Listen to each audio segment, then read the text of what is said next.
تو آپ نے سارے معائنوں کو چھوڑ کر زکات سے مطلب وہی لیا کہ غریبوں میں سے اپنے مال میں سے کچھ حصہ نکال کر ادا کرو سال میں ایک بار. یہ کیوں لیا؟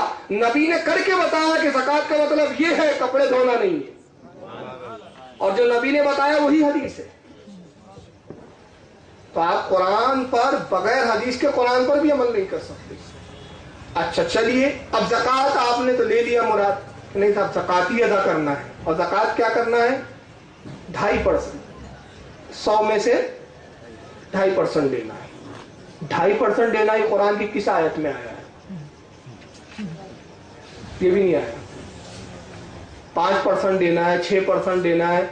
تو اب ایک کام کرو، جب قرآن میں تو آیا نہیں اور آپ حدیث کو مانتے نہیں، تو حدیث میں 2.5%، تو حدیث کو نہیں مانتے تو جب ہندوستان کی جو حکومت ہے جہاں آپ رہتے ہیں وہاں پر ٹیکس لگتا ہے 30%، تو آپ 30% نکالا کرو. کم مت نکالا کرو. کیوں؟ کم نکالو گے تو حدیث پہ عمل ہو جائے گا. 2.5 نکالو گے تو حدیث پہ عمل ہوگا. حدیث پہ عمل نہیں کرو تو 30 نکالا کرو. اور کہا کرو کیوں؟ کہنا کہ صاحب حدیث کو ہم مانتے نہیں ہیں. جب گورنمنٹ آف انڈیا 30% لے تو یہ تو اسلام کے نام پر دے رہے ہیں، تو اس میں ہم 35 دیا کریں گے. تو ابھی سمجھ میں آ جائے گا حدیث پر. تو آپ سمجھ رہے ہیں زکات کا پرسنٹ بھی بغیر حدیث کے نہیں معلوم. پھر پرسنٹ بھی الگ الگ چیزوں میں الگ الگ ہے. بھیڑ ہو تو کتنی بھیڑیں نکالی جائیں، کھیت میں گیہوں کا غلہ ہو تو کتنا نکالا جائے گا، جوار کا غلہ ہو تو کتنا نکالا جائے گا، سونے پر کتنی ہے، چاندی پر کتنی ہے، درہم پر کتنی ہے، سب کی کیٹیگری الگ الگ ہے. وہ تو حدیثوں میں آیا. اور پھر جو حدیثوں میں آیا وہ درہموں کے وزن سے ہے، اس کو آپ اور ہم نہیں سمجھ سکتے. تو ہمارے علماء اور ہمارے ائمہ نے ہماری اپنی کرنسی میں کنورٹ کر کے بتایا. 52.5 تولے چاندی ہو تو زکات ہے، 7.5 تولہ سونا ہو تو زکات ہے. ورنہ آپ بتاؤ 7.5 تولہ سونا پہ زکات قرآن میں کہاں لکھا ہے؟ 52.5 تولے چاندی کا قرآن میں کہاں ذکر آیا؟ بتائیے. نہیں آیا. تو یہ میرا دوسرا سوال ہے کہ اقیموا الصلاۃ وآتوا الزکاۃ جو قرآن نے کہا، اگر اس کے آپ حدیث پہ نہیں چلتے تو اس آیات کا مطلب پھر آپ سمجھائیے. اب آئیے تیسری چیز. قرآن عظیم میں خود اللہ فرماتا ہے قرآن جو ہے یہ گمراہ بھی کرتا ہے. قرآن ہدایت بھی دیتا ہے، گمراہ بھی کرتا ہے. قرآن خود اپنے بارے میں کہتا ہے یضل بہ کثیرا ویہدی بہ کثیرا. محبوب ہم نے یہ چیز آپ پر اتاری، یہ قرآن نازل کیا، اس سے ہم بہت سو کو گمراہ کر دیں گے اور بہت سو کو ہدایت دے دیں گے. اب سوال یہ پیدا ہوتا ہے کہ جس قرآن کو آپ اتنا سینے سے لگائے بیٹھے ہو اور کہہ رہے ہو کہ ہدایت کے لیے یہی کافی ہے، وہ خود کہہ رہا ہے کہ میں گمراہ کر دوں گا، تو پھر آپ بچوں گے کیسے؟ تو قرآن ہی کو جواب دیتا ہے کونوا مع الصادقین، سچوں کے ساتھ ہو جاؤں گے تو گمراہ نہیں ہوں گے، اور سچوں سے ہٹ کر کام کروں گے گمراہ ہو جاؤں گے. تو سچوں میں سب سے بڑا سچا کون ہے؟ ہمارے رسول صلی اللہ علیہ وسلم. حدیث کے بغیر عمل نہیں کر سکتے آپ. قرآن نے جب کہا کہ مگر گمراہ ہو جاؤں گے تو مطلب یہ ہوا کہ اگر حدیث چھوڑ کر صرف قرآن پہ بات کرو گے تو گمراہیت کے دلدل میں چلے جاؤں گے، نہ زکات نکال سکو گے، نہ نماز ڈھنگ سے پڑھ سکو گے. اچھا بات نماز پر آ گئی تو میں ایک اور عرض کر دوں. قرآن نے تو کہا نماز قائم کرو، یہ نہیں کہا کتنی کتنی رکعتیں اور کون کون سی نماز کی کب کب پڑھنا ہے. ٹائم نہیں بتایا. قرآن نے جگہ کیا کہا؟ قرآن فرماتا ہے کہ ہم نے نماز تمہارے اوپر وقت باندھا ہوا فرض کیا ہے، کتاباً موقوتا. قرآن کہتا ہے وقت باندھا ہوا فرض ہے یہ تم پر. تو وقت باندھا ہوا یہ تو قرآن نے بتا دیا، لیکن کب سے کب تک؟ فجر کب سے کب تک؟ ظہر کب سے کب تک؟ عصر کب؟ یہ قرآن میں نہیں. تو پھر آپ اس کا فیصلہ کیسے کرو گے کہ ظہر کا وقت شروع ہو گیا، عصر کا وقت شروع ہوا اور ظہر کا ختم ہوا، مغرب کا شروع ہوا عصر کا ختم ہو گیا؟ اس کے لیے حدیث کے بغیر آپ کو چاہیے. اور پھر اس کے بعد نماز کی رکعتوں کا جہاں تک معاملہ ہے، کون سی نماز کتنی رکعت پڑھی جائے، پھر کیا پڑھا جائے، کیا نہ پڑھا جائے، سجدہ کب کون سی آیت پر ہو جاتا ہے، یہ بھی سب قائم ہے کس چیز میں ہے؟ حدیث میں، قرآن میں نہیں. اور یہاں تک کہ کن چیزوں سے نماز مکروہ ہو جاتی ہے، کن چیزوں سے نماز فاسد ہو جاتی ہے، یہ بھی قرآن میں نہیں ہے، اس کا بھی ذکر حدیث میں. تو آپ بغیر حدیث کے تو نماز بھی نہیں پڑھ سکتے. تو دوسرا سوال یہ تھا میرا تیسرا کہ قرآن نے کہا یضل بہ کثیرا و یہدی بہ کثیرا، تو آپ یہ بتائیے کہ قرآن کہتا ہے کہ اس سے ہدایت بھی پائیں گے، گمراہ بھی ہوں گے، تو وہ کون لوگ ہیں جو اس سے گمراہ ہوں گے؟ حدیث پہ چلنے والے یا نہ چلنے والے؟ یہ فیصلہ کر کے آپ بتائیے۔ اب آئیے اس کی میں ایک تشریح کر دیتا ہوں کہ قرآن سے آپ گمراہ کب نہیں ہوں گے۔ کسی بھی چیز کے لیے دو چیزوں کی ضرورت ہوتی ہے۔ کوئی بھی کام جب آپ انجام دیتے ہیں تو دو چیزیں ہوتی ہیں، اس کو اردو زبان میں ہمارے بڑے آسانی سے میں کہہ دوں، ایک ہوتا ہے فاعل اور ایک ہوتا ہے مفعول۔ یہ اردو میں ہمارے، اور یہی عربی میں بھی کہا جاتا ہے فاعل اور مفعول۔ جب تک فاعل نہ ہو فعل نہیں ہوگا، مفعول نہ ہو تب بھی فعل نہیں ہوگا۔ فاعل اور مفعول کیا ہوتا ہے؟ بہت آسان کر دیتا ہوں۔ فاعل کہتے ہیں کرنے والے کو، اور مفعول جس پر کیا جا رہا ہے۔ یہ آواز آپ تک پہنچ رہی ہے تو یہ بول کون رہا ہے؟ میں۔ تو میں کون ہوا؟ فاعل۔ اور یہ مائک جو پہنچا رہا ہے یہ کیا ہوا؟ مفعول۔ بیچ میں سے مائک ہٹا دو، میری آواز آپ تک ٹھیک سے نہیں پہنچے گی۔ اگر مجھے اپنی آواز آپ تک اچھے سے پہنچانا ہے تو دو چیزیں چاہیے، ایک یہ کہ مجھے بولنا پڑے گا، یہ تو موجود ہے مائک، اور میں چپ ہو جاؤں تب بھی آواز نہیں آئے گی۔ تو میرا بولنا ضروری اور اس کا پہنچانا ضروری، دو چیزیں ہوتی ہیں نا، دو چیزیں۔ تو کوئی بھی آپ کام جب انجام دیتے تو دو چیزیں چاہیے، ایک کرنے والا چاہیے اور جس پر کرنا ہے وہ چیز، وہ را مٹیریل چاہیے۔ قرآن پڑھنا ہے آپ کو، پڑھنے کے لیے دو چیزیں چاہیے، ایک تو کتاب اللہ ہو، کتاب ہو جس کو پڑھ رہے ہیں آپ، اور دوسرا پڑھنے والا۔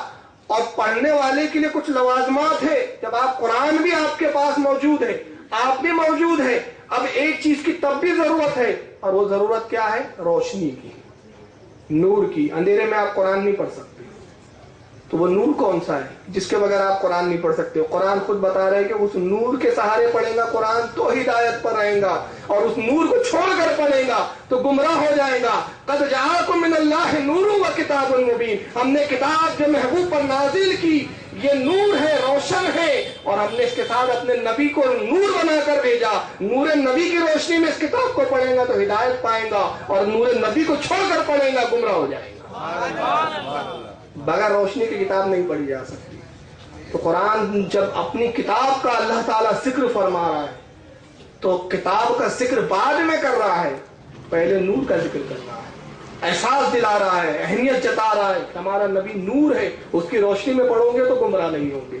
تو یضل بہ کثیرا و یہدی بہ کثیرا، اسی قرآن سے ہم گمراہ بھی کریں گے، اسی قرآن سے ہدایت بھی دیں گے۔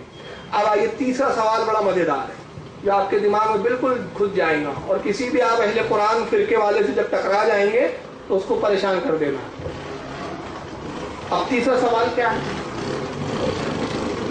قرآن میں اللہ تعالیٰ نے مختلف مقامات پہ فرمایا کہ کھاؤ حلال اور ستری چیزیں۔ کیا کہا؟ حلال کھاؤ اور کیا کھاؤ؟ ستری۔ اب قرآن میں مجھے بتائیے مسور کی دال کا ذکر ہے کیا؟ مونگ کی دال کا ذکر ہے کیا؟ تور کی دال کا ذکر ہے کیا؟ نہیں ہے، بس اتنا کہہ دیا کھاؤ حلال چیزیں اور ستری چیزیں۔ تو اب حلال بھی ہے اور ستری بھی ہے، یہ بتائیں گا کون؟ نبی، اور نبی جو بتائیں گے وہی بنے گی حدیث۔ اور جب تم حدیث نہیں مانو گے تو پھر ایک کام کرو، کتے کو دھو دھاؤ صابن سے صاف کرو، اس کو کھا جاؤ، مطلب کھایا ستری چیزیں۔ سور کو پکڑو، دھو دھاؤ، رگڑو۔ اب بولے نہیں وہ سور نہیں کھا سکتے، کیوں؟ قرآن میں کہا کہ ہم نے سور کا گوشت حرام کیا۔ میں کہوں گا دیکھو قرآن نے صاف لفظوں میں کہا، لحم لفظ آیا ہے جس کے معنی ہوتے گوشت، سور کا گوشت، کلیجی کا ذکر نہیں آیا، پائے کا ذکر نہیں آیا، گردے کا ذکر نہیں آیا، بھیجے کا ذکر نہیں آیا۔ تو اس کا کیا مطلب ہے؟ یہ کیوں نہیں کھاتے تم؟ گوشت چھوڑ دیا کرو، بھیجا کھا لیا کرو، پائے کھا لیا کرو۔ وہ نہ قرآن میں دکھاؤ کہ سور کا بھیجا کھانا حرام ہے کہ حلال ہے، نہیں بتا سکتے۔ چھپکلی کھا لیا کرو، چھچندر کھا لیا کرو، سدا کھا لیا کرو، قرآن میں کہاں بتاؤ یہ حرام ہے؟ گدھا کھا لیا کرو، کتا کھا لیا کرو، قرآن میں کہاں بتاؤ؟ نہیں ہے۔